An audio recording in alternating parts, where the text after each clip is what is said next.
Hello बच्चों, कैसे हो आप सब। उम्मीद है कि आप सब अच्छे होंगे और अच्छे से पढ़ भी रहे होंगे। और आज की क्लास में हम क्लास 10th की, ठीक है, क्लास 10th की जो इंग्लिश की बुक है फर्स्ट फ्लाइट और फुटप्रिंट विदाउट फीट, इसके कुछ ऐसे इंपॉर्टेंट क्वेश्चंस करेंगे जो एग्जाम में बहुत बार पूछे गए हैं और आगे भी पूछे जा सकते हैं। ठीक है, तो अगर आप इन वीडियोस को दो पार्ट में, इस वीडियो को मैं डालूंगा, अगर आपने इन दोनों को ध्यान से देख लिया तो आपको इसके अलावा कोई भी क्लास या फिर कोई भी और दूसरी वीडियो देखने की जरूरत नहीं है।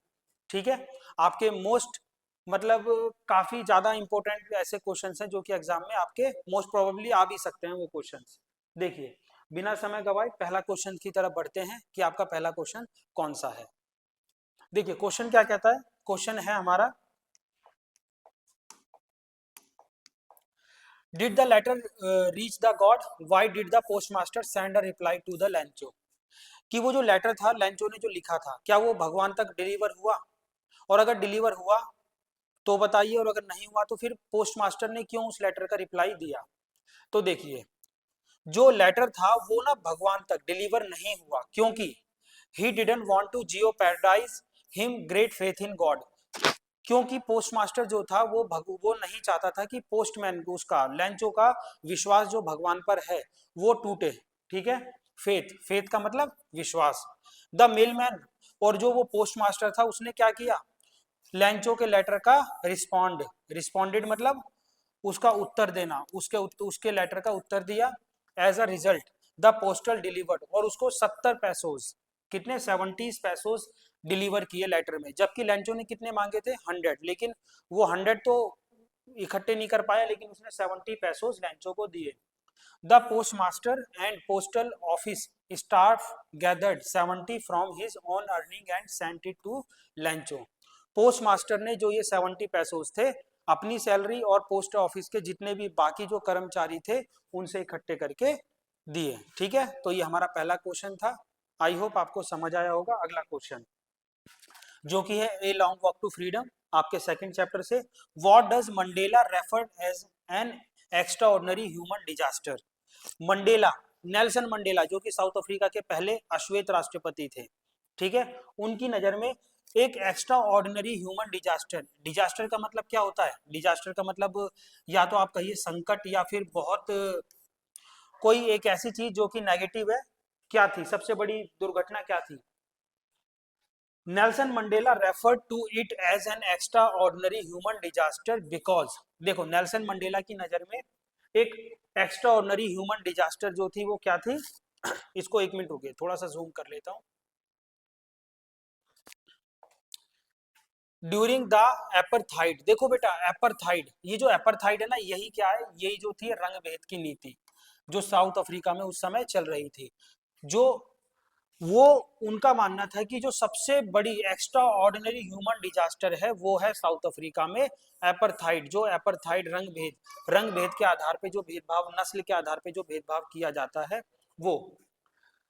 Government people were separated based on the skin colour, और क्या था कि जो सरकार और लोग वो अलग अलग रहते थे। क्यों सेपरेट मतलब अलग होना, अलग अलग रहते थे क्यों, केवल और केवल स्किन के कलर पे। Black people lacked adequate constitutional rights, adequate का मतलब होता है पर्याप्त, कि जितने भी आश्वेत यानी कि जो ब्लैक पीपल थे उन सभी के पास कमी थी, किसकी, संवैधानिक अधिकारों की। ठीक है, संवैधानिक अधिकारों की कमी थी, कॉन्स्टिट्यूशनल संवैधानिक, संवैधानिक अधिकार। ठीक है, संवैधानिक अधिकारों की कमी थी जितने भी ब्लैक पीपल थे उनके पास। ठीक है, अगला क्वेश्चन हमारा देखें, why did E bright loose interest in tagging butterflies. जो ई ब्राइट था, ठीक है, ई ब्राइट की धीरे धीरे उसने क्या था, उसको वो शुरुआत से ही आप देखोगे बटरफ्लाई को टैग करता था, तो उसने अपना इंटरेस्ट क्यों लूज कर दिया बटरफ्लाई को टैग करने में। इसका आंसर है Ebright use to brand butterfly wings and then release them. वो क्या करता था ना, ई ब्राइट बटरफ्लाईज को पहले इकट्ठा करता था, उनको कलेक्ट करता था, उसके बाद उनके पंखों को लेकर उनको रिलीज कर देता था।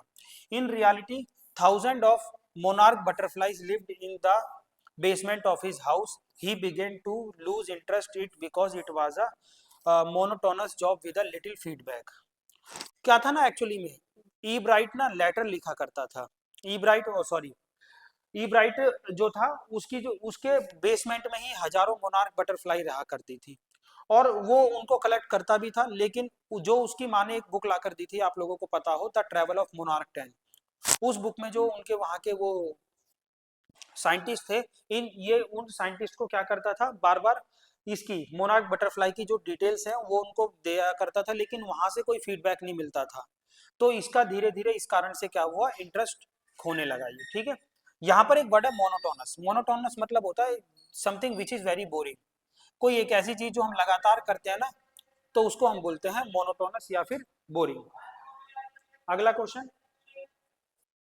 व्हाई डिड भोली डिड नॉट मैरी विशांबर। अच्छा एक बात सुनिए, आपको लग रहा होगा कि ये चैप्टर सीरियल से ये सारे चैप्टर्स होने चाहिए।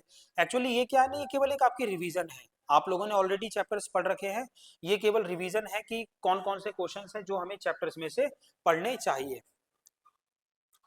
व्हाई डिड भोली, व्हाई डिड भोली डिड नॉट मैरी विशांबर, भोली ने विशांबर से शादी क्यों नहीं की। भोली was devoted to her parents and for the sake of respect and pleasure she agreed to marry विशांबर। देखो, भोली जो थी वो इतनी ज्यादा अपने पेरेंट्स की मतलब वो करती थी रिस्पेक्ट, कि वो ना विशांबर से शादी करने के लिए रेडी हो गई। विशांबर जो कि लगभग 45 साल का एक अधेड़ उम्र का व्यक्ति था, ठीक है, उसके बाद भी वो उससे शादी करने के लिए तैयार हो गई। लेकिन जब विशांबर ने 5,000 रुपये मांगे ना डॉरी, यानी कि दहेज के रूप में जब 5,000 रुपये मांगे, तो फिर उसको एंड इंसल्टेड हर फादर, और उसके पिता की जो इंसल्ट भी किया, तो उसने मना कर दिया उससे शादी करने से, ताकि वो रामलाल, यानी कि जो ये रामलाल जो कि भोली के पिता हैं, इनकी डिग्निटी, इनकी गरिमा बनी रहे इस कारण से, ठीक है। तो भोली तो विशांबर से शुरू से ही शादी करना, मतलब जब उसके पास वो रिश्ते का ऑफर आया तो उसने मना नहीं किया, वो शादी के लिए अग्री हो गई। लेकिन उसको लालची देखकर कि ये विशांबर लालची है और ये किसी का सम्मान नहीं करता, इस कारण से उसने उस शादी को करने से मना कर दिया। अगला question, what excited Rajveer, why did Pranjal not share his excitement. किन चीजों से राजवीर काफी ज्यादा एक्साइटेड हुआ, and why did Pranjal not share his excitement, और प्रांजल ने अपना एक्साइटमेंट क्यों शेयर नहीं किया। देखिए, ये चैप्टर आपका वो है टी फ्रॉम आसाम, उसका चैप्टर का ये थर्ड पार्ट है, ये आसाम वाले का। इसमें यही बोल रहा है कि राजवीर किस चीज से शेयर एक्साइटेड था। The beautiful scenery and wide range of green tea gardens excited Rajveer. जो बहुत एक सीनरी जो उसको दिखाई दे रही थी ना आसाम में, वो सीनरी देखकर वो काफी ज्यादा एक्साइटेड हुआ। Pranjal did not share his excitement since he was born and brought up in Assam, a place familiar to him. और ये चीज, प्रांजल इस चीज से एक्साइटेड इसलिए नहीं हुआ क्योंकि उस वो वहीं पर आसाम में ही पैदा हुआ था और वो सब चीजें उसने पहले भी बहुत बार देखी हुई थी, इस कारण से वो एक्साइटेड नहीं हुआ। लेकिन राजवीर, राजवीर जो कि पहली बार यहाँ आसाम में आया था, उसने जब ये सब चीजें देखी तो उससे वो काफी ज्यादा क्या था, एक्साइटेड था, ठीक है। अगला क्वेश्चन, नेक्स्ट है हमारा,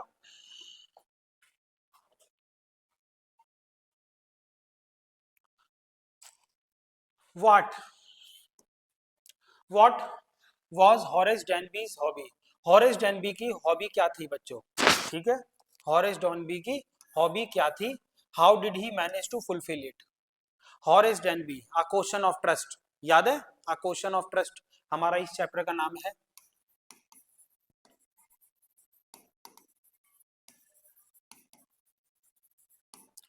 हॉरेस डेनबी की क्या हॉबी थी और वो इसको कैसे पूरा करता था। हॉरेस डेनबी की क्या थी hobby, he was fond of collecting rare and expensive book, वो काफी दुर्लभ और महंगी किताबें इकट्ठा करना उसकी हॉबी थी। He manage to fulfil by breaking open a safe each year, हर बार वो क्या करता था, हर साल एक चोरी करा करता था, एक कोई ना कोई एक सेफ चोर लूट लूट लेता था, और इस तरह से वो क्या करता था, अपने इस शौक को पूरा करता था। Since no one notice her shabby shawl, ये वाला आई गेस ये थोड़ा सा गलत हो रहा है, इसको कैंसिल कर देते हैं, ठीक है। अगला क्वेश्चन देखते हैं, व्हाई डिड मटिल्डा, ठीक है, leave the ball in Hari, what does it show about her character. Matilda, याद है आपको ये द नेकलेस, तो मटिल्डा ने वो बॉल पार्टी में जो अटेंड की थी उसने उसको जल्दी से क्यों छोड़ दिया, और वो उसने ऐसी जल्दी क्यों दिखाई, और इससे उसके चरित्र के बारे में क्या पता चलता है। Since no one notice her shabby shawl Matilda left the ball in hurry. क्योंकि उसकी जो शॉल थी वो एक मतलब थोड़ी सी अलग थी, जो अच्छे में अच्छी नहीं दिख रही थी, वो उस शॉल को कोई नोटिस ना कर ले, इस कारण से उसने उस पार्टी को जल्दी ही छोड़ दिया। Her character depicts her false pride and vanity in the material things. देखो बेटा, और उससे हमें इसके इस चरित्र का पता चलता है कि वो ना केवल दिखावे पर बहुत भरोसा करती थी मटिल्डा। केवल दिखावा बहुत ज्यादा उसके लिए, मतलब उसके लिए सबसे ज्यादा अगर कुछ इंपॉर्टेंट चीज थी तो वो थी दिखावा। जो इसमें लिखा हुआ है ना ये फॉल्स प्राइड, एक ये फॉल्स प्राइड और वैनिटी। वैनिटी मतलब होता है दिखावा, कि भौतिक चीजों पर वो दिखावे पर बहुत विश्वास करती थी। अगला क्वेश्चन हमारा, what lesson on death and suffering did the Buddha teach Gautami in the chapter the sermon at Banaras. The sermon at Banaras में बुद्धा ने कीजा गौतमी को क्या क्या सीख दी। ये बहुत इंपॉर्टेंट चैप्टर है आप लोगों को पढ़ने के लिए, ठीक है, इसको एक बार आप जरूर ध्यान से दोबारा पढ़िएगा। तो बुद्धा ने क्या क्या सीख दी थी इसको कीजा गौतमी को, देखिए पढ़ते हैं इसको। In his sermon at Banaras Buddha taught Gautami that life is of mortals is brief। जो जीवन है वो क्या है, वो उसमें मृत्यु तो एकदम होनी होनी है। Troubled and combined with pain, जिसमें कि बहुत सारे परेशानियां हैं और जिनमें बहुत सारा दर्द है इस जीवन में। Death is common for all, जो मृत्यु है वो सभी के लिए कॉमन है, वो सभी को आनी है। It can not be avoided, मृत्यु को कभी टाला नहीं जा सकता। He compared human life to ripe fruit that eventually decay और as earthen vessels that will break someday. और उसने मनुष्य के जीवन को किससे तुलना की है, पके हुए फ्रूट से, कि जैसे एक पका हुआ फल क्या होता है, एक दिन पेड़ से पकेगा और नीचे गिर जाएगा और सड़ जाएगा, उसी तरीके से। और ये मिट्टी के बर्तन जो एक दिन टूटना है और उसे मिट्टी में मिलना ही है, उसी तरीके से मनुष्य को भी एक दिन मरना ही मरना है। Neither a father nor his kinsman can save anyone, ना तो फादर या फिर उसके रिश्तेदार कोई भी किसी को मरने से नहीं बचा सकते। वीपिंग और grieving can not bring back the dead और life nor bring peace of mind but only cause pain and suffering.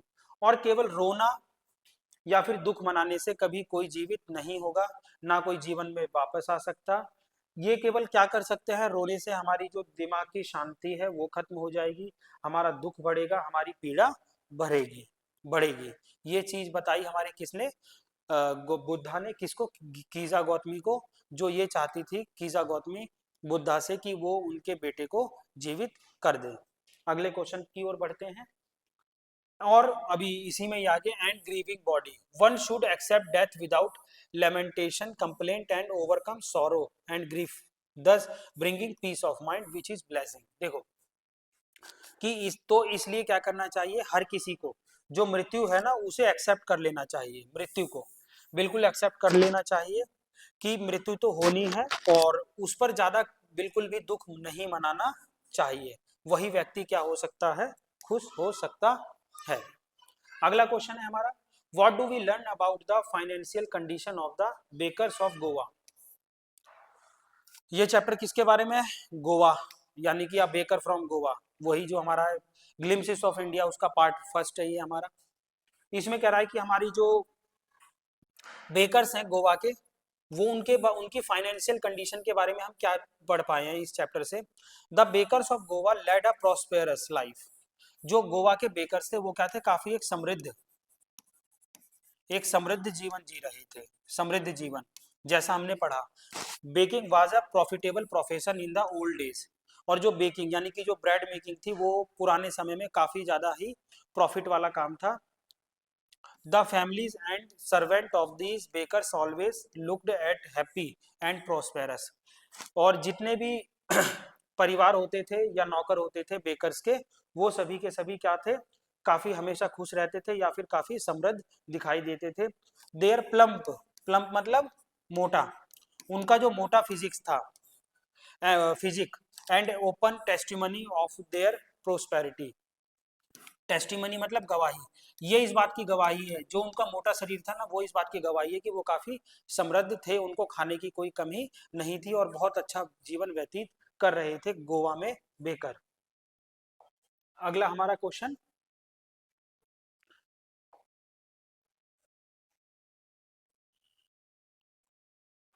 देखिए,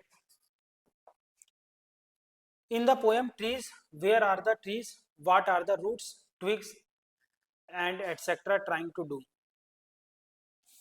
देखो, इसमें ये ट्री वाली पोएम जो है हमारी, उस पोएम के बारे में बोला जा रहा है कि ये जो ट्री है वो कहाँ है। Tree, where are the tree, tree कहाँ पर है। व्हाट आर द रूट्स, जड़ें, टहनियाँ और बाकी चीजें क्या कर रही हैं, ठीक है। In the poem the trees are inside the house, tree जो है घर के अंदर है। द रूट्स, जो उसकी जड़ें हैं, work to disengage themself from the cracks in the veranda floor, और उसकी जो जड़ें हैं वो ना घर के जो बरामदा है उस बरामदे में से बाहर निकल रही हैं। When the tree grows it leaves strain towards the glass, और जब जैसे जैसे ट्री बढ़ रहा है वैसे वैसे क्या हो रहा है, कांच पर कांच भी चटक रहा है, ठीक है। कांच भी जो घरों में खिड़कियों में जो कांच लगे थे वो भी चटक रहे हैं। And the small twigs bugs try to move to the doors while growing, और जो छोटी छोटी टहनियां वो भी क्या है, वो भी गेट से बाहर जा रही है। मतलब कुल मिलाकर ट्री इस तरह से लगता है जैसे कि वो घर से बाहर जाने के लिए आतुर है, वो घर से बाहर जाना चाहता है हमारे इस चैप्टर में, ठीक है। अगला है, which book did E brides mother get for him and what did he change his life. E bright की माँ ने उसको कौन सी बुक ला कर दी थी, जो अभी हमने पिछले क्वेश्चन में करा था और मैंने बताया भी था, और उससे इसके जीवन में कैसे बदलाव आया। Ebright's mother got him a children book titled travel of monarch 10। ये जो ई ब्राइट की माँ थी उसके लिए जो बुक लाई थी, उस बुक का नाम था the travel of monarch 10। The book described how monarch butterflies migrate to central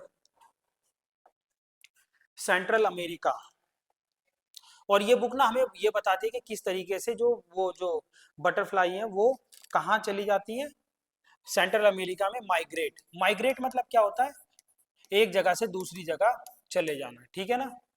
कैसे चली जाती है। This open the world of science to young and enthusiast collector Ebright, और इस बुक को जब उसने पढ़ना शुरू किया ई ब्राइट ने, उसके बाद उसको साइंस में इतना इंटरेस्ट आया कि वो हमेशा इन्हीं चीजों में लगा रहा, ठीक है। अगला question, school education turn Bholi from a dumb cow into a bold girl. जो स्कूल की शिक्षा थी उसने भोली को क्या बना दिया, एक एक डम काउ से क्या बना दिया, एक बहुत बोल्ड यानी कि साहसी लड़की बना दिया। How did she saves her father from a huge expense and become a he support in old age. जो स्कूल की शिक्षा थी उससे भोली में बहुत बदलाव बदलाव आया, और उसने पिता का खर्च भी कम किया, और कैसे हेल्प करी ये हमें बताना है इसमें। भोली डिस्पाइट हर नेम, भोली जो उसका नाम था, स्लोली गेन्ड हर कॉन्फिडेंस थ्रू हर टीचर, उसके टीचर ने उसके अंदर उस कॉन्फिडेंट डाला। With the help of her teacher, अपने टीचर की हेल्प से, सी गॉट गुड एजुकेशन, उसको एक अच्छी शिक्षा भी मिली। She understood how society works and was brave enough to stand up against the events present in the society. इसको हमें इविल लिख देना चाहिए, कि मतलब उसको ना ये पता चला कि सोसाइटी किस तरह से काम करती है शिक्षा से, जो उसकी टीचर ने उसके अंदर कॉन्फिडेंट डाला था, और वो इतनी ब्रेव भी बन गई कि जो भी समाज की बुराइयां हैं उनके खिलाफ वो खड़ी हो सके, लड़ सके। She saved her father from the huge expense and become, और उसने अपने पिता को एक बहुत बड़े खर्च से कैसे बचाया, क्योंकि विशांबर जो था उसको ध्यान है ना, उसको डॉरी में 5,000 रुपये मांग रहा था, लेकिन उसने वो क्या किया, शादी करने से ही मना कर दिया था। In support in his old age and by refusing to marry Vishambar, Vishambar से शादी करने से मना कर दिया कि मैं बुढ़ापे में आपकी सेवा करूंगी। And who was an old lame man, she refuse to pay the dowry of 5,000 rupees, उसने मना कर दिया कि 5,000 रुपए डॉरी, यानी कि 5,000 रुपए जो वो मांग रहा था विशांबर दहेज के रूप में, उसे भी। सी स्टूड अप विद करेज, वो एक साहस के साथ खड़ी रही and acted boldly despite knowing that she may not get married, इस बात को जानते हुए कि शायद वो फ्यूचर में कभी उसकी शादी ना हो पाए, क्योंकि उसके चेहरे पर क्या थे, चिकन पॉक्स, जो स्मॉल पॉक्स था उसके साइन थे उसके बहुत ज्यादा, इसी कारण से Bholi decided to serve her parents in their old age and serve in the same school in which she studied, और भोली ने ये फैसला किया कि वो बुढ़ापे में अपने जब उसके माँ बाप बूढ़े हो जाएंगे तो वो उनकी सेवा करेगी और उसी स्कूल में पढ़ाएगी जिस स्कूल में पढ़कर उसका जीवन एकदम से बदल चुका था। अगला क्वेश्चन है हमारा, once we decide to achieve once we decide to achieve once we decide to achieve something, so many difficulties come in our way, with focus attention we can make that achievement. How did Valli succeed in fulfilling her desire of during a bus ride? वल्ली याद है आपको, ये वल्ली madam rides the bus, इस chapter में क्या था कि जो वल्ली ने कोशिश की बस को यात्रा अपनी, जो उसके अंदर एक इच्छा थी बस की सवारी करने की, बस की यात्रा यात्रा करने की, उसने कैसे फुलफिल किया कि इतनी सारी डिफिकल्टीज के बावजूद, तो वही हमें पढ़ना है। 8-year-old Wally's desire was to take a ride on bus that traveled. 8 साल की एक लड़की थी वल्ली, उसकी बस एक ही इच्छा थी कि कैसे भी वो बस में सफर कर सके। कौन सी बस में, जो कहाँ जाती थी, जो जाती थी बिटवीन हर विलेज, उसके गांव से उस पास के कस्बे में, टाउन में। Her desire was so strong that it made her heard overcome, तो उसकी इच्छा, उसकी जो डिजायर, उसकी जो इच्छा थी वो इतनी ज्यादा प्रबल थी कि her overcome of her fear prompting her to plan her trip meticulously, कि उसने ना जो भी अगर कोई खतरा आएगा तो उसके लिए, हर चीज के लिए उसने बहुत बारीकी से, देखो यहाँ जो वर्ड लिखा है ना मेटिकुलसली, बहुत बारीकी से, बहुत ज्यादा बारीकी से हर चीज का उसने प्लान किया। She collected all the details of the journey and saved every coins that come her way, और उसने यात्रा को अच्छे से प्लान किया, जब भी उसको कोई पैसा मिलता, मम्मी से खर्चा मिला, कोई चीज का, कोई खाने का, किसी खिलौने के पैसे, वो सभी पैसा जमा करने लगी। She maintained her self respect so much that she does not even get tempted to go for shopping. Tempted, लालच, कि वो इतनी सेल्फ डिसिप्लिन थी कि कहीं वो खरीदारी या शॉपिंग के लिए भी नहीं गई जो उसके पास पैसे इकट्ठे हुए। After taking all the precautions to ensure that she has safe journey, और इन सब चीजों के बाद उसने क्या किया, इस बात को इंश्योर किया कि उसकी यात्रा सफल होगी। She fulfilled her dream of riding in bus, उसने अपनी बस में यात्रा करने के जो सपना था उसको पूरा किया। डिस्पाइट हर यंग एज, इतनी छोटी उम्र के बावजूद, सी रिटर्न बैक, और वो वापस भी आ गई अपने घर बहुत सुरक्षित। Valli taught us that once we decide to achieve something, Valli हमें जीवन में ये बताती है कि अगर हम कुछ अचीव करना चाहते हैं जीवन में, many difficulties may come in our life, हमारे जीवन में बहुत सारी परेशानियां आएंगी, वे but with courage and confidence, साहस से और कॉन्फिडेंस से we can accomplish the task, वो हम किसी भी टास्क को क्या कर सकते हैं, पूरा कर सकते हैं। वल्ली हमें ये सिखाती है कि हमें अगर जीवन में कुछ पाना है तो हमें ना तो डरना है, ना ही हमें घबराना है, और हमें बस अपने उस टास्क को पूरा करने के लिए, जो भी हम अचीव करना चाहते हैं, कठिन परिश्रम करते रहना है। ठीक है, अगला फिर हॉरेस डेनबी, यानी कि question of trust. How did Horace get entry into the house, Horace को घर में एंट्री किस तरह से मिली। Horace had befriend the pet dog and he knew where the keys were hung, Horace ने क्या किया था, जो वहां कुत्ते थे, जो डॉग थे उस घर के, उनको क्या किया, उनके साथ दोस्ती कर ली, और उसको ये भी पता था कि ये इस घर की चाबियां कहाँ लटकी हुई हैं, तो इस तरह से उसने उस घर में एंट्री की। How did the young seagulls parents teach him the art of flying, जो यंग सीगल, जो ये छोटा सा सीगल था, समुद्री पक्षी, ठीक है, first flight, his first flight, जिसके इसी चैप्टर के नाम पर इस बुक का भी टाइटल है आपकी, है ना। तो ये जो यंग सीगल था, इसके पेरेंट्स ने इसको कैसे सिखाया उड़ना। The parents of young seagull were very wise, जो पेरेंट्स थे ना इस छोटे से पक्षी के, ये काफी ज्यादा बुद्धिमान थे। On seeing that their child was quite weak and scared, scared मतलब डरना। उन्होंने जब ये देखा कि उनका बच्चा काफी ज्यादा क्या हो रहा है, कमजोर है और डरता है, इज अफ्रेड, यह भी डरना ही है, घबराना, टू फ्लाई, उड़ने से काफी डरता है, घबराता है, दे एट वंस, एक बार में, they decided to be strict with him, उसके साथ क्या हुआ, काफी ज्यादा स्ट्रिक होगा, स्ट्रिक मतलब कड़क, जैसे मम्मी या पापा किसी बात को लेकर कड़क हो जाते हैं। They want him that they would not feed him, और उन्होंने उसको चेतावनी भी दी कि अगर वो नहीं उड़ा तो वो उसे कोई भी खाना नहीं खिलाएंगे, him anymore as he was grown up seagull, क्योंकि अब वो बड़ा हो चुका है और अब उसे उड़ना चाहिए, अब उसे हम खाना नहीं देंगे। He he would he would starve to death, starve मतलब होता है बेटा भूखे मरना, उसके पेरेंट्स ने उसे बताया कि तुम भूखे मर जाओगे अगर तुम नहीं उड़ोगे।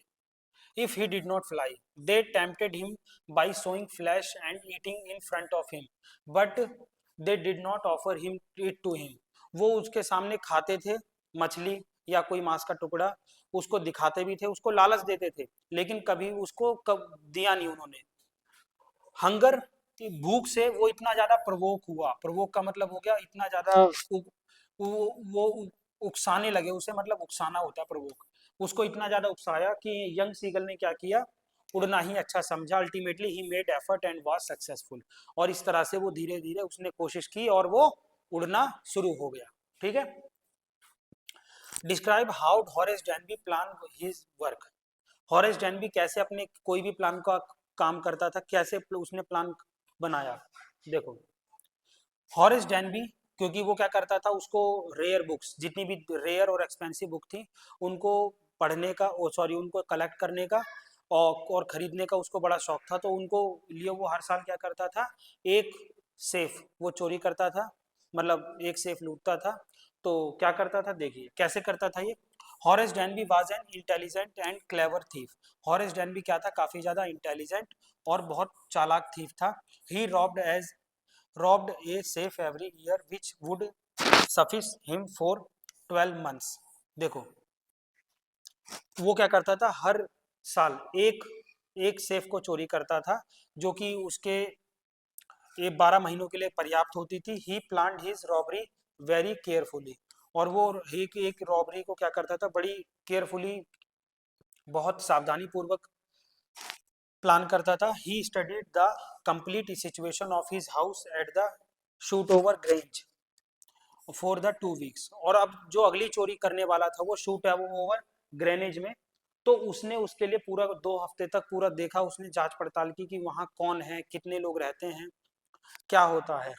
In the mean time he had studied the situation of rooms, electric wires, path, और उसने वहां पर क्या क्या पढ़ा, कमरों के बारे में जाना, इलेक्ट्रिक वायर के बारे में, रास्तों के बारे में, और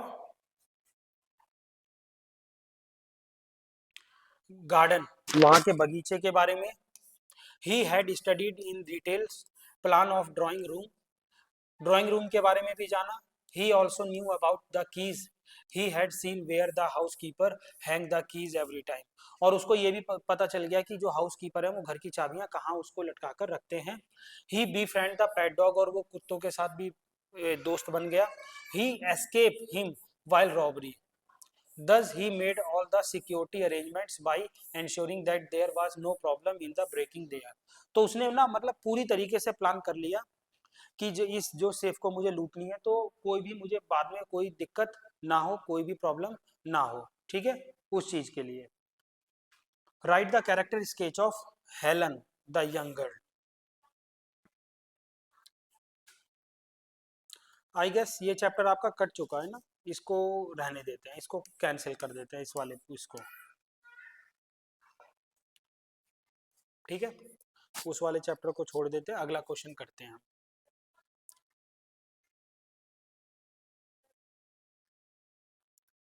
देखिए what made the boys follow the footprint, याद है ये कौन सा चैप्टर है आपका, ये चैप्टर है फुटप्रिंट विदाउट फीट, दूसरी बुक का जो टाइटल जहां से लिया गया है, जिसमें कि वो राइटर है, मतलब उसने किस तरह से अपने आप को गायब किया, तो गायब करने के बाद वो जो साइंटिस्ट है उसने जो अपने आप को गायब कर लिया उसी के बारे में कि what made the boys follow the footprint, किन बातों के कारण लड़कों ने उन पैरों के निशानों का पीछा किया। The boys saw freshly made footprint on the mud but there was no one to be seen leaving those footprint. लड़कों ने क्या किया, लड़कों ने देखा कि ये जो कीचड़ है उस कीचड़ पे पैरों के निशान बन रहे हैं, लेकिन कौन बना रहा है वो निशान उनको कहीं दिखाई नहीं दे रहे थे, बस निशान बनते हुए दिखाई दे रहे थे। तो this threatening integrated boys and hens they decided to follow those footprint without feet which were actually left by Griffin. तो लड़कों ने क्या किया, फैसला किया कि वो क्या करेंगे, वो इन निशानों का पीछा करेंगे ताकि देखें कि ये निशान एक्चुअली में आ कहाँ से रहे हैं, जो कि किसके द्वारा बनाए गए थे, ग्रिफिन साइंटिस्ट के द्वारा, जिसने कि इवेंचुअली अपने आप को कुछ मेडिसिन जो उसके द्वारा खुद की बनाई गई थी उसी से उसने अपने आप को क्या कर लिया था, गायब, इनविजिबल कर लिया था। ठीक है, बढ़ते हैं अगले क्वेश्चन की तरफ। अगला क्वेश्चन हमारा क्या है, इस क्वेश्चन को देखते हैं। तो अगला क्वेश्चन है हमारा, why did the postmaster reply Lencho's letter. ये हमने पहले भी पढ़ा था कि जो पोस्टमास्टर ने लैंचो के लेटर का रिप्लाई क्यों दिया, ताकि उसकी फेथ, जो उसका फेथ है, the letter did not reach God, letter जो था वो पहुंचा नहीं भगवान तक। Postmaster was a kind, postmaster काफी दयालु व्यक्ति था, जेनरस था, दूसरों की मदद करने वाला। ठीक है,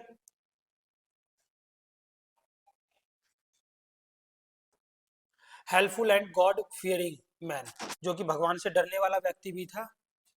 the postmaster did not want to shake Lencho's faith in God, वो नहीं चाहता था कि लैंचो का जो विश्वास है भगवान पर से वो हट जाए। Thus he replied the Lencho's letter by sending him money under the name of God, तो उसी ने क्या किया, लैंचो के लेटर का लैंचो के लेटर का रिप्लाई दिया भगवान के बिहाफ पर, भगवान के नाम से, और उसको कुछ पैसे भी भेजे, जैसा कि लैंचो ने 100 पैसोज मांगे थे लेकिन उसको कितने मिले, 70 पैसोज। ठीक है, अगला question, why did Lencho write a letter to God, और लैंचो ने लेटर लिखा क्यों भगवान को। Lencho crops were destroyed by the hailstorm, Lencho की जो फसल थी पूरी की पूरी बर्बाद हो गई थी वो हेल स्टॉर्म से। He wrote a letter to God asking him for 100 pesos, और उसने इसी कारण से भगवान को 100 पैसोज मांगने के लिए एक लेटर लिखा। He needed the money to sow his field again, ताकि वो अपने इस खेत में दोबारा से बीज बो सके, and survive till the new crops came, और जब तक नई फसल नहीं आ जाती जब तक वो जी सके। ठीक है, मतलब सर्वाइव यानी कि अपना खाना पीना और ये सब कर सके। अगला क्वेश्चन है हमारा, what were the Lencho's feeling when he hails stopped, जब वो पूरी की पूरी फसल, जब वो हिल आ गया था, मतलब आंधी तूफान आ गया था, उससे जो उसकी पूरी फसल बर्बाद हो गई थी, उसके बाद लैंचो की फीलिंग क्या थी उसको देखना है। When the rain began Lencho was very happy, जब बारिश शुरू हुई शुरुआत में तो लैंचो बड़ा हैप्पी था, क्योंकि उसकी उसे पता था कि उसकी जो फसल को अब चाहिए बस केवल और केवल क्या चाहिए, एक अच्छी बारिश चाहिए। लेकिन फिर क्या हुआ, but when hail stones destroyed his crops completely he became very unhappy, और उसके बाद वो काफी अनहैप्पी हो गया, नाखुश हो गया। After the hail stopped Lencho thought that God is the only hope to save his family, बारिश खत्म होने के बाद, उसकी फसल नष्ट होने के बाद उसको बस ये लगा कि भगवान ही है केवल जो उसकी मदद कर सकते हैं। So he wrote a letter to God, तो इस कारण से उसने क्या किया, एक भगवान को लेटर लिखना ही ठीक समझा।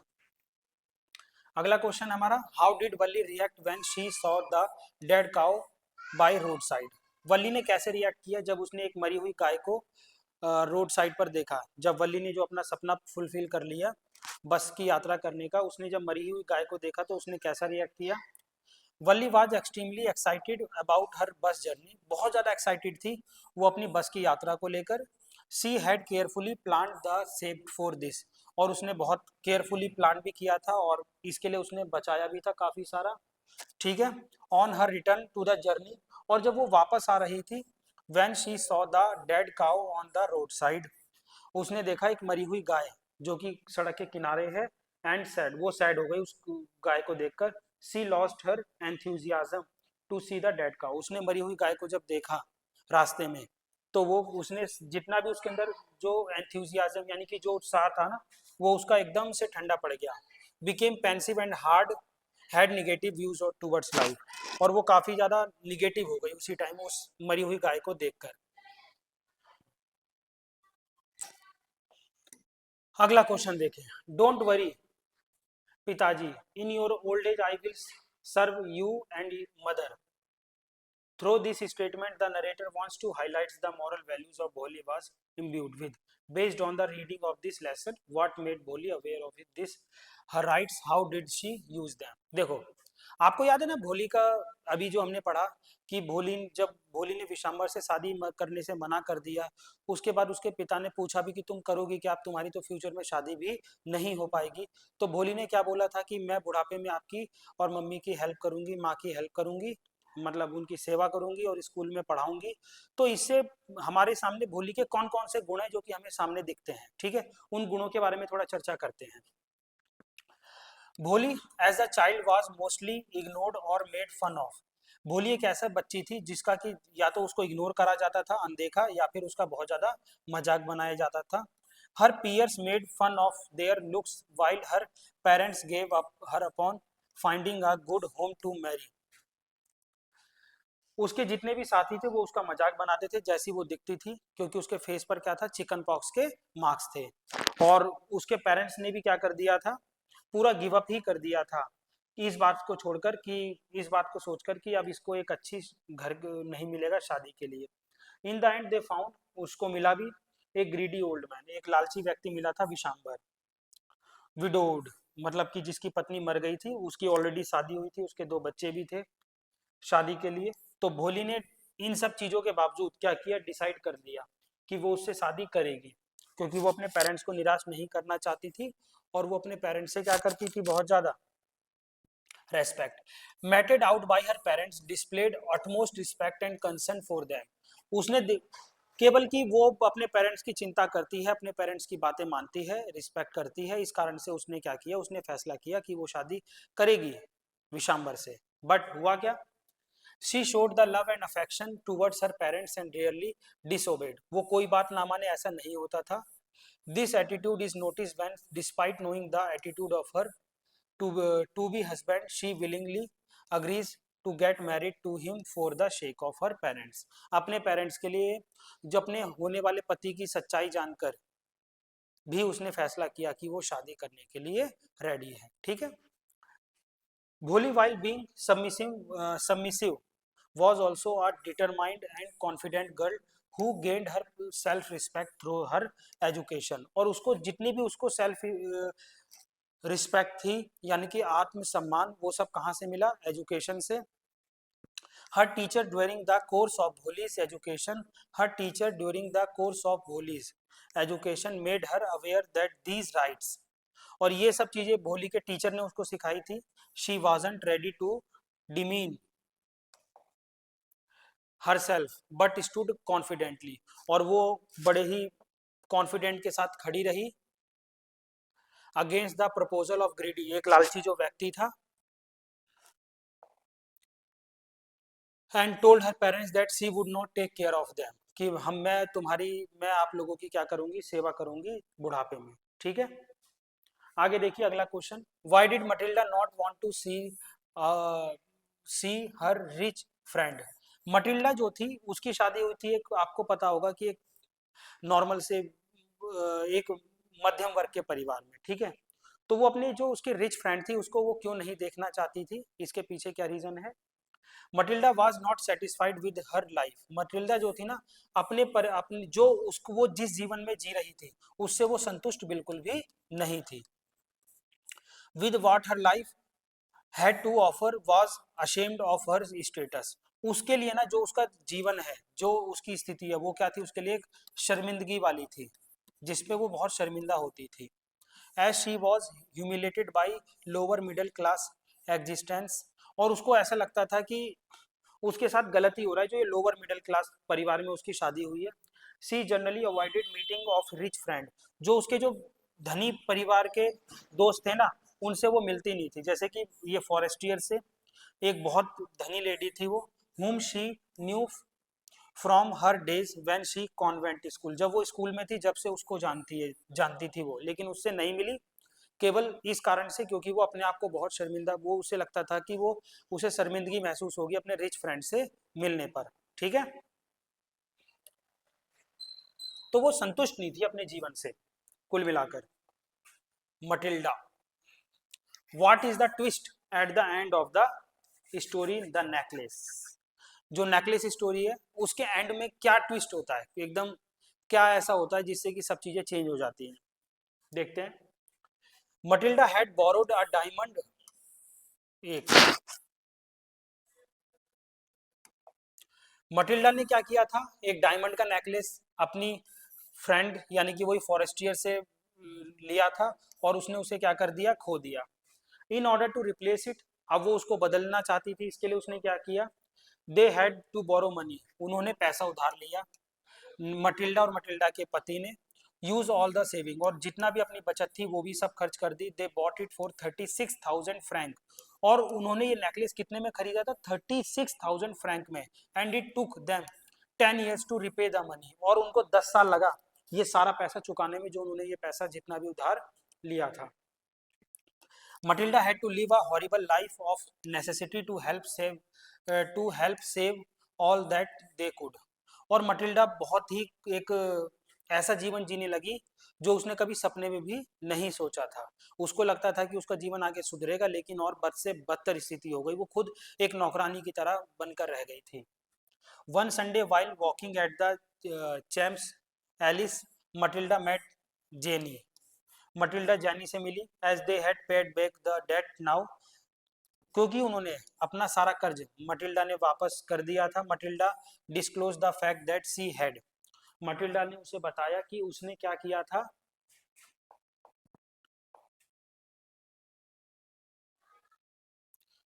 कि उसका नेकलेस रिप्लेस किया है नए नेकलेस से, क्योंकि उसका पुराना नेकलेस खो गया था और फिर उन्हें इस मिजरी, इस दुख में जीना पड़ा। इट वॉज देन जैनी यानी कि वही फॉरेस्टियर ने बताया कि मटिल्डा की वो नेकलेस जो था वो 500 फ्रैंक से ज्यादा का नहीं था। इट वॉज फॉल्स डायमंड, वो केवल एक नकली नेकलेस था, जबकि वो असली समझकर उसके लिए उसको उन्होंने अपने पूरे जीवन के 10 साल एक दुखों में और पूरे मिजरी में बिता दिए। ठीक है, अगला देखिए। What were the 3 mistakes that Matilda committed? कौन सी 3 मिस्टेक्स थी जो मटिल्डा ने की? 3 मिस्टेक्स। ऑलवेज अनहैप्पी, वो हमेशा दुखी रहती थी। बोरोड द नेकलेस, उसने नेकलेस उधार लिया और उसे खो दिया। Did not disclose the loss of to the friend, और उसने जब वो नेकलेस खो दिया तो उसके बाद उसने उसको अपनी फ्रेंड को भी नहीं बताया। ये 3 चीजें थी जो उसने बहुत बड़ी गलती करी। अगर उसने ये तीन में से भी अगर उसने नेकलेस को अगर नहीं बताया होता तो शायद उसे इतना कठिन अपना जीवन नहीं जीना पड़ता जो उसने 10 साल तक बिताया। What attitude did the lawyer have to the country life? How did his experience at the New Moulin change? कौन सा चैप्टर है बताइए? ये चैप्टर आई गेस आपका कटा हुआ है। ठीक है, इस वाले क्वेश्चन को भी हम क्या कर देते हैं ना, डिलीट कर देते हैं। ये वाला भी आपका इस वाले सिलेबस में नहीं है, ये गलती से टाइप हो गया लग रहा है।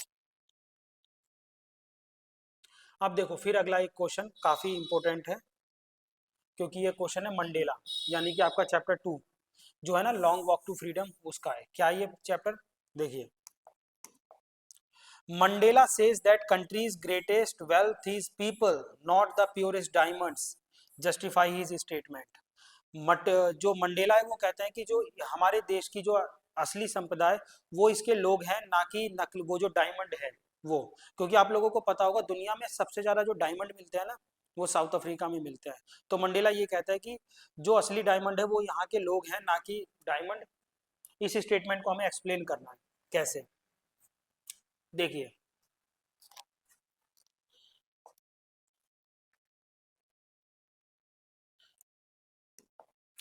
The strength of the country lies it's people, जो लोग, जो किसी भी देश की जो ताकत है वो उसके लोगों में होती है।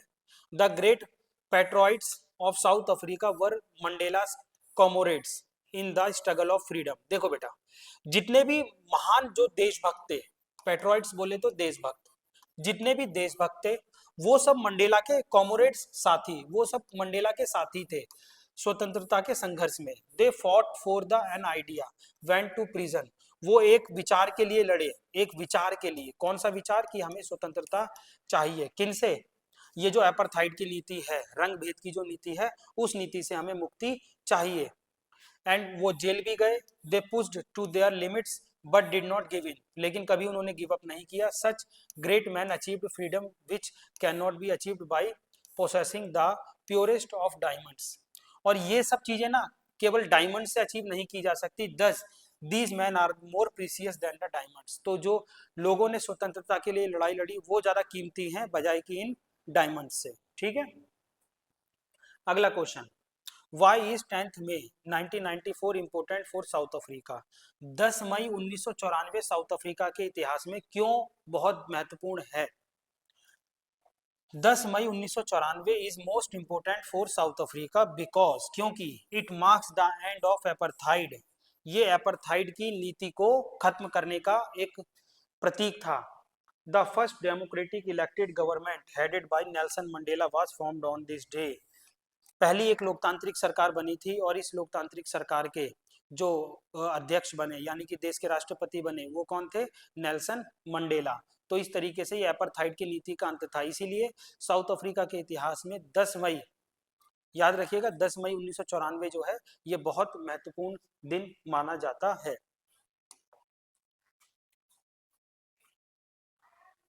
ये वाला क्वेश्चन हमने कई बार कर लिया तो इसको आप पढ़ सकते हैं। चलो मैं पढ़ा ही देता हूँ, कोई बात नहीं।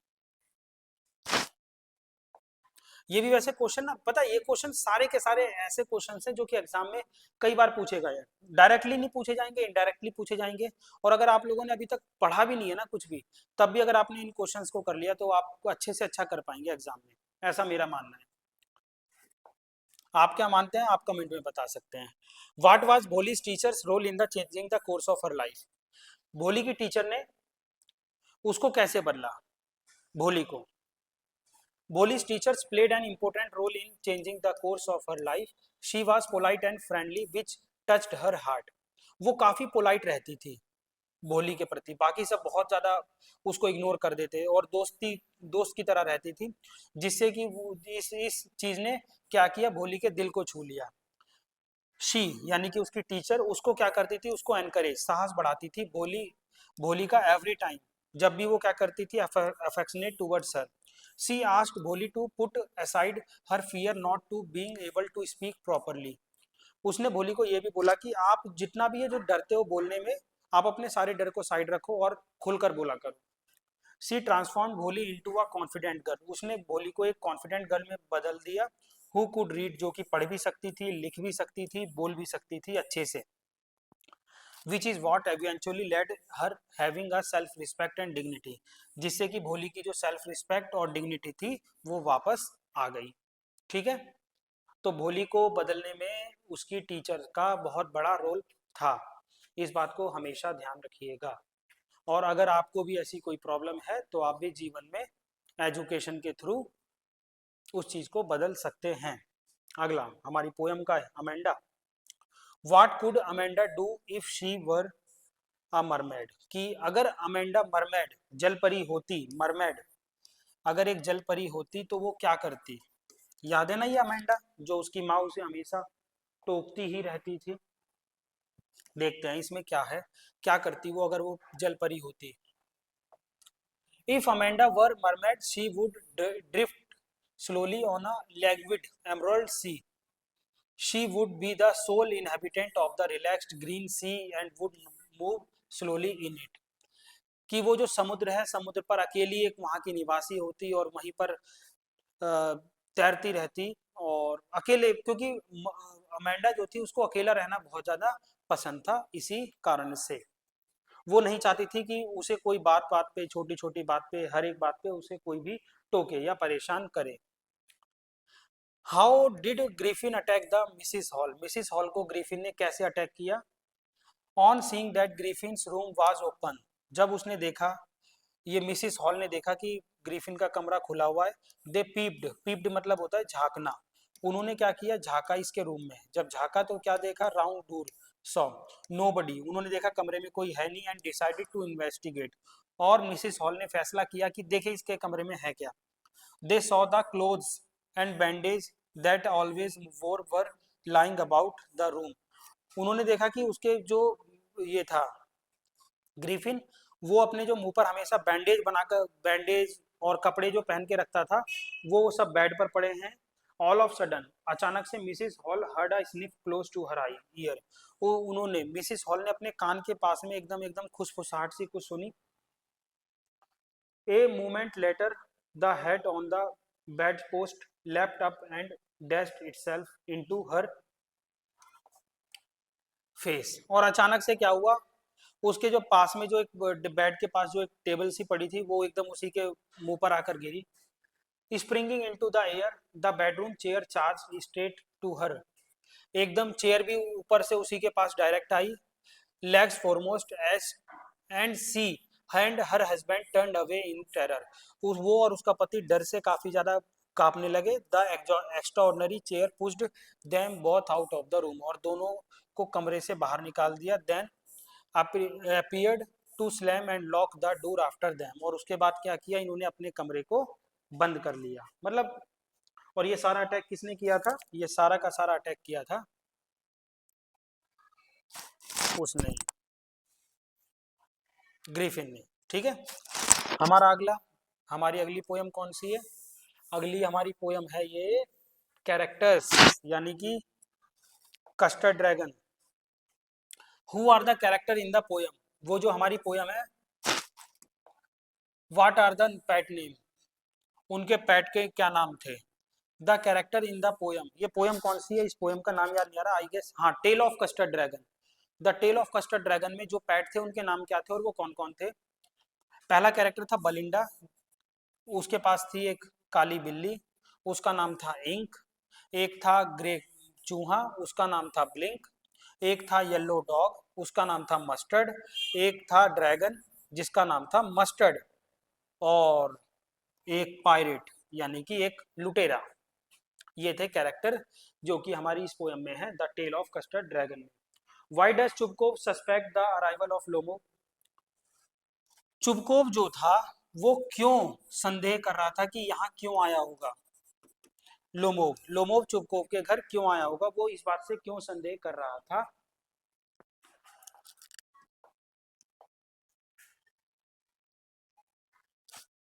देखिए, as Lomov asked Chubukov for his daughter, Lomov ने क्या किया, चुबकोव से अपनी उसकी बेटी का हाथ मांगा, नटालियाज हैंड, शादी के लिए। ही डिलाइटफुली एक्सेप्ट, और उसने खुशी से इस बात को स्वीकार भी कर लिया। He was expecting the arrival of Lomov because he knew of his daughters in interest in him. और वो भी इस बात से इंटरेस्टेड था क्योंकि वो जानता था उसकी बेटी भी लोमो में इंटरेस्ट रखती है। काफी इंटरेस्टिंग चैप्टर है, शायद आप लोगों ने इसके को भी पढ़ा होगा जब भी तो आप इस वीडियो को वैसे देख रहे हो। अगर नहीं पढ़ा होता तो उसको ही देख रहे हो, पढ़ रहे होते चैप्टर को, है ना। Comment on the teachers-students relationship shared between the Annie and Mr. Keesing. Annie from the diary of Annie Frank. Any के बारे में पूछा गया है इसमें। एनी और मिस्टर कीजिंग की रिलेशनशिप कैसी थी इस चैप्टर में, ये मतलब टीचर और स्टूडेंट के रूप में। Mr Keesing was a strict teacher, innovative teacher, वो काफ़ी स्ट्रिक्ट टीचर थे। He had a good sense of humour also, उनका एक सोचने की क्षमता भी बहुत अच्छी थी। To make Anne realise her indiscipline, इस बात को बताने के लिए कि जो एनी है वो क्लास में अनुशासन में नहीं रहती है। He asked her to write essays, उन्होंने एनी को कई सारे एसेज लिखने को दिए जब भी वो बात करती थी चैटर बॉक्स पर। He appreciated Annie's arguments and poetry given in the defence, और उन्होंने जो भी एनी ने आर्ग्यूमेंट्स लिखे या जो भी पोइट्री लिखी अपने डिफेंस में, अपने बचाव में बात करने के, of her being a talkative person, जो वो इतनी क्लास में बातें करती थी। Why did Buddha choose Banaras to preach his first sermon, Buddha ने, जो हमारा ये चैप्टर है द सरमन एट बनारस, उसमें बनारस को ही क्यों चुना अपने पहला उपदेश देने के लिए। सरमन उपदेश, उपदेश देने के लिए सरमन को ही क्यों चुना।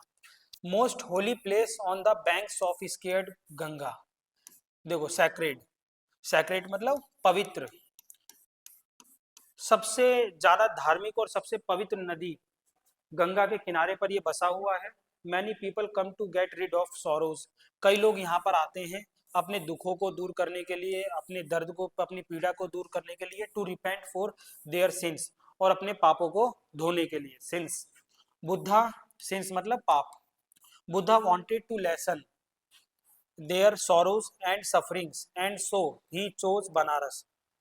तो वो भी क्या चाहते थे कि उनका जो लेसन था, वो जो अपना उपदेश देना दे रहे थे पहला, वो भी पूरा का पूरा किस पर था, दुख और दर्द पे ही था, पीड़ा पर। तो उन्होंने क्या किया, बनारस को ही चुना अपने पहले उपदेश के लिए। ठीक है, द सरमन एट बनारस। तो ये पूरा के पूरे क्वेश्चंस थे। आई होप आपको समझ आए होंगे अच्छे से। नहीं समझ आए, आप इसे फास्ट फॉरवर्ड करके एक बार और देखिएगा, और देखिएगा इन क्वेश्चंस को अगर आपने कर लिया ना, तो आप एग्जाम में काफी अच्छे से अच्छा करके भी आएंगे। ठीक है, तब तक के लिए मिलते हैं आपसे किसी और वीडियो में और ऐसी ही कोई इंटरेस्टिंग क्लास में। और तब तक के लिए आप पढ़ते रहिए। और अगर आपको ये वीडियो थोड़ी सी भी आपको इससे कुछ नॉलेज मिली है या आपके ज्ञान में बढ़ोतरी हुई है, तो इस वीडियो को लाइक करके जरूर जाना। ठीक है, तब तक के लिए bye bye, thank you, God bless you all.